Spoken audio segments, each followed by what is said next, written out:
son Carmen Loureiro, docente do ensino público desde hai 43 anos e nai desde hai 35. Eses dous datos son importantes para entender por que me interesei pola educación emocional e pola xestión de conflitos.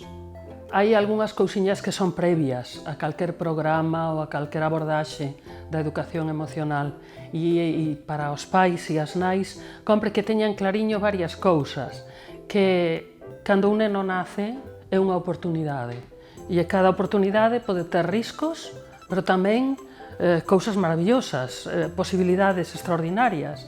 Entonces, eso hai que telo claro, que hai un traballo de educación para que esas posibilidades se produzan. Tamén temos que recordar que non hai pais perfectos nin fillos perfectos, pero sí que todos somos perfectibles. É dicir, somos persoas que teñen unha idea de quen queren ser e unha idea de en que clase de mundo queren vivir. E entón temos que facer un esforzo porque as nosas accións se correspondan con ese proxecto persoal e ese proxecto social de vida, non? Que o traballo dos pais e das nais debería comenzar por asegurarnos de que as nosas crianzas teñen as necesidades básicas satisfeitas. E, insisto, satisfeitas.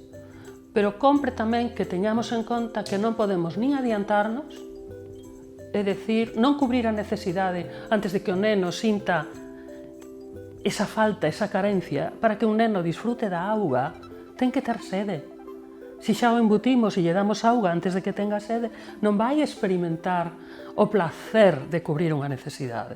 Entón, cuidado con adiantarnos. E cuidado tamén con pasarnos, porque nós temos, por exemplo, a obriga de alimentalos, de que durman as horas suficientes, de estar pendentes da súa situación médica, é dicir, todo o que ten que ver co corpo e coa saúde, esas son as máis básicas, porque se esas non están cubertas, as outras pasan a un segundo plano. É dicir, un neno que non come, non pode ter a súa enerxía para aprender a sumar ou a multiplicar. Primeiro hai que darlle de comer. Outra necesidade que teñen os nenos é a da seguridade.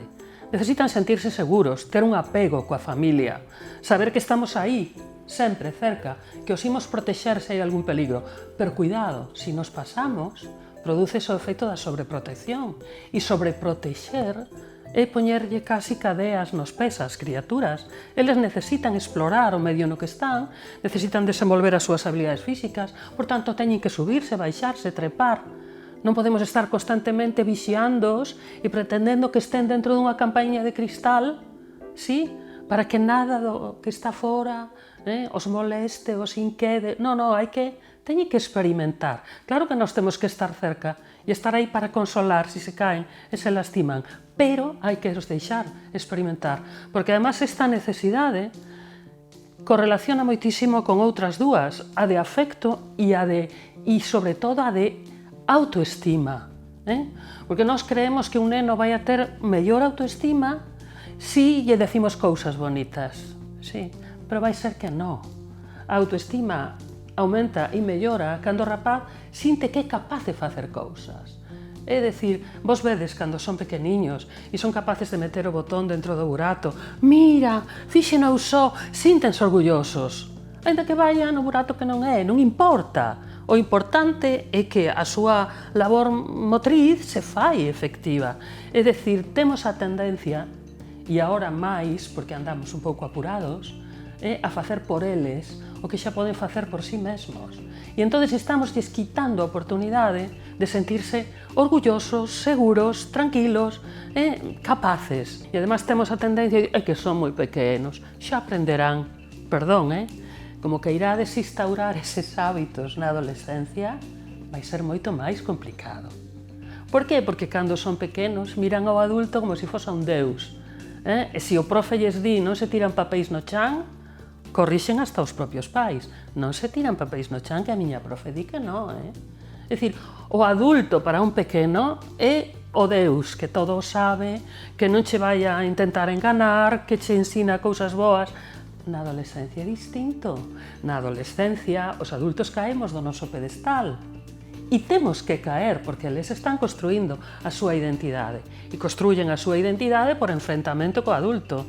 Xa non nos miran así, con olliños de...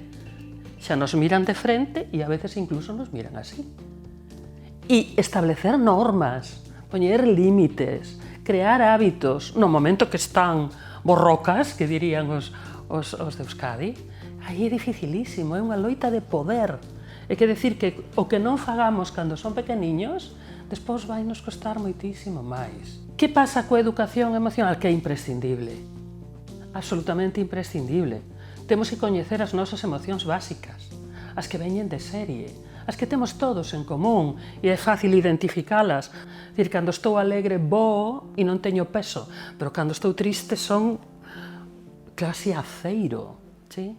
Como sintonizo coa tristeza do outro? Que podo facer cando sintonizo con esa tristeza para axudarlle, para acompañalo? E ás veces ser respetuoso, non intentar modificar a emoción do outro, dicíndolle isto que estás sentindo non é importante, por que estás triste? Bueno, pois está triste por algunha razón seguro. Entón, o primeiro que che piden as emocións é recoñecelas. Logo, legitimalas. E iso que significa? Aceptar que son normais. E claro, que é o que temos que aprender? Respetalas, nomealas, pero ollo, non intentar reprimilas nin suprimilas, que son dúas tentativas. No, a educación emocional ten que ser convertirse en unha persona que non ama as emocións, moi controlada. No, perdona, Porque se controlas tanto esa parte tan primitiva, podes durante un tempo facelo. Pero unha espita pequena, calquer cousa mínima, fai que se produza unha reacción moito máis explosiva. É dicir, as emocións hai que expresalas. O que hai que cuidar son dúas cousas: intensidade e duración. Estes dous factores son moi importantes, porque hai moita xente que, claro, cando fala da ira, por exemplo, que é unha das que máis preocupa aos pais, aos docentes, pois che nombra 25.000 emocións distintas. Enfado, ira, cólera, rabia. Perdona, é o mesmo, solo que en distinto grao. Se tuéramos un termómetro para medir as emocións, poderíamos ver que hai unha ira en grao 2 que é un enfado leve, casi como un ai, isto molestoume. Pero claro, se iso que me molestou lle estou dando voltas con un pensamento intrusivo, e por que me dixo, por que non me dixo, cal é a súa intención? Esa ira vai subindo de grao. Pode chegar a subir e nun momento determinado, que se produzca un secuestro da amígdala, podemos chegar a decir ou facer cousas das que logo nos arrepentimos. E iso é que me contan moitísimas veces os pais, que cando teñen un conflicto cos nenos, coas nenas, cos adolescentes, a veces tenden a querer resolver inmediatamente, no fragor do conflicto. E entonces, pois fan cousas como poñer sancións durísimas, 3 meses sin o móvil, non sei canto tempo sin sair da casa, e se lles enche a boca, din cousas a veces un pouquiño. Claro, que pasa ao cabo de media hora, unha hora, en que un se tranquiliza, xa se foi do lugar onde tiña a fogueira emocional e empeza a calmarse? Pois que ocorre? Que te das conta que ao mellor foi desproporcionada a túa reacción. Claro, ese tipo de situacións son as que deberíamos evitar. E non pasa nada por decirle a un fillo, estou enfadado. Estou tan enfadada por isto que se neste momento me deixara levar polo que sinto, diría cousas que non creo e probablemente tomaría decisións das que me arrepentiría. Así que ti e máis eu temos que calmarnos. Canto tempo necesitamos? Media hora, unha hora? A que necesitemos. E logo volvemos a xuntarnos e en un estado de tranquilidade imos falar desto. E ao mellor hai que tomar decisións, A veces hai que tomar decisións e marcar límites e recordar algunha norma que temos pactada, pero desde un estado de ánimo que non te leve á injustiza. Entón, unha das cousas que insisto moitísimo, moitísimo, en procurar non abordar os conflitos cando nos embarca un estado de ira en grao moi alto. E en ese momento teño moitísimas sistemas de distractores, que se chamarían distractores físicos, distractores psicolóxicos, dar un paseo, escoitar música, ler un libro, no principio. Eso sírveche no principio, pero non pretendas facelo cando estás nun grao elevado, nunha intensidade. Aí xa eso non che vai funcionar. Por eso, además de saber que estou triste, tengo que saber en que grao de tristeza. Además de saber que estou enfadada, se é un grao que podo manexar con certa facilidade ou se teño xa que facer outras cousas. Entón, normalmente o que facemos cando estamos empezando a sentir eso é tomarnos un tempo fora, para recuperar a calma. Pactalo e falalo cos nenos, decirlles necesitamos todos ese tempo fora, porque se non temos ese tempo fora para descansar, pensar e volver e falar, non imos resolver o problema, probablemente se enquiste. Entón hai que tomarse ese tempo. Claro, que me din moitos pais, sí, eso é moi fácil se tes tempo. Se tes tempo. E é verdade que temos pouco tempo. Quizá neste tempo de confinamento tuvemos algo máis de tempo. Tamén máis posibilidade de confrontar e de chocar e de que os nosos intereses non coincidan e de ter que enfocar os conflictos. Entón, normalmente, a mí gústame abordalos con distintas estrategias. As que teñen que ver con distraerse, apartar a mirada, enfriar, as que teñen que ver con expresar, contar o que me pasa. É moi diferente decir, pois eso, mira, sempre estás enfadada, unha llorona, bobó. No, mira, eu entendo o teu enfado, porque todas as persoas, cando queremos unha cousa e non podemos conseguila, nos enfadamos. Pero eu teño as miñas razóns para non ceder e non deixarche facer isto, ou comprar isto, ou comer isto. Entendo que agora non o entendas e que necesites un tempo para calmarlo. Tómate o tempo que necesites e logo falamos de por qué non podo deixar que fagas isto, que ao mellor te pon en perigo ou te fai dano. Pero tómate un tempo, pero non é só deixalo sós. Hai que explicarlles que o tempo sós é para calmarse, pero que nós estamos aí e que non os estamos etiquetando de malos por estar dominados por unha emoción. E aí entran xa outro grupo de estrategias de autorregulación que serían as que teñen que ver coa xestión da calma. É dicir,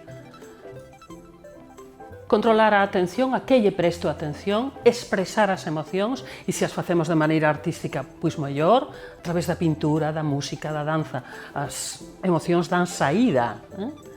Pero tamén hai todo outro grupo de estrategias que ten que ver coa conquista da calma. E a conquista da calma empeza por controlar a respiración. Sí? Traballar moito a respiración, traballar a relaxación, sí? Traballar as visualizacións concentradas e as viaxes imaginarias. E di un pai, pero eu cando fago eso? Pois, por exemplo, pola noite, no momento do conto. Antes de empezar o conto, primeiro vamos a respirar un pouquiño, sí? Vamos a tomar aire despacio polo nariz, soltamos e facemos un pouco. Ás veces, incluso, se acompañamos un pouco de fantasía, mellor, sí? Imagínate que eres un globo que se infla e se desinfla.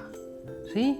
Ou imagínate que estás cos olliños cerrados e te están dando unha ducha. É dicir, facer que eles entren coa súa imaginación nun estado que sea proclive á calma. Primeiro componente que temos que ter en conta, sin dúbida, é a intensidade, porque iso vai ser o que nos dé a pista con que estrategia é máis apropiada en cada momento, pero logo temos que ter en conta a duración. Porque normalmente, habitualmente, as emocións básicas son de curta duración, de bastante intensidade e curta duración. Si se manteñen moito no tempo, si se prolongan no tempo, aí sí que temos que pararnos a pensar se pode haber algún problema serio. É dicir, que eu este triste porque acabo de perder a un amigo ou que un neno este triste porque perdeu a súa mascota é o máis natural do mundo e, ademais, é desexable que experimente esa tristeza. Se non sentise nada, aí está pasando algo.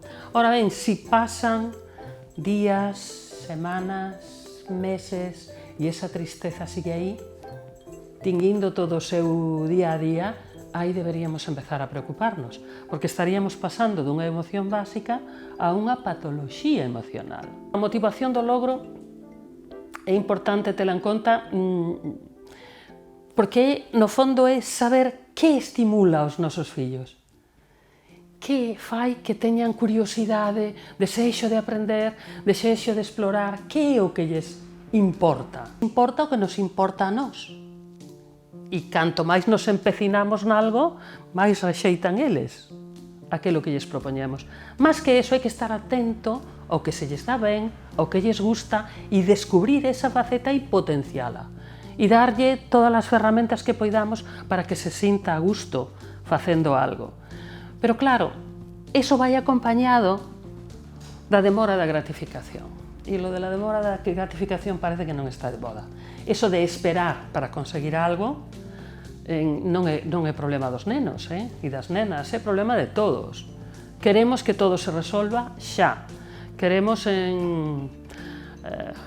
na operación bikini adelgazarnos e cantos kilos en 15 días, a ser posible. Para que nos vamos a facer un plan de alimentación sano? Non. Queremos solucións xa e aprender inglés nun mes. Todos queremos que todo sea inmediato. E se non é inmediato, parece como que nos cansamos. É dicir, para que un neno teña ganas de facer algo, hai que cuidar esas variables. Chamar a súa atención, sí?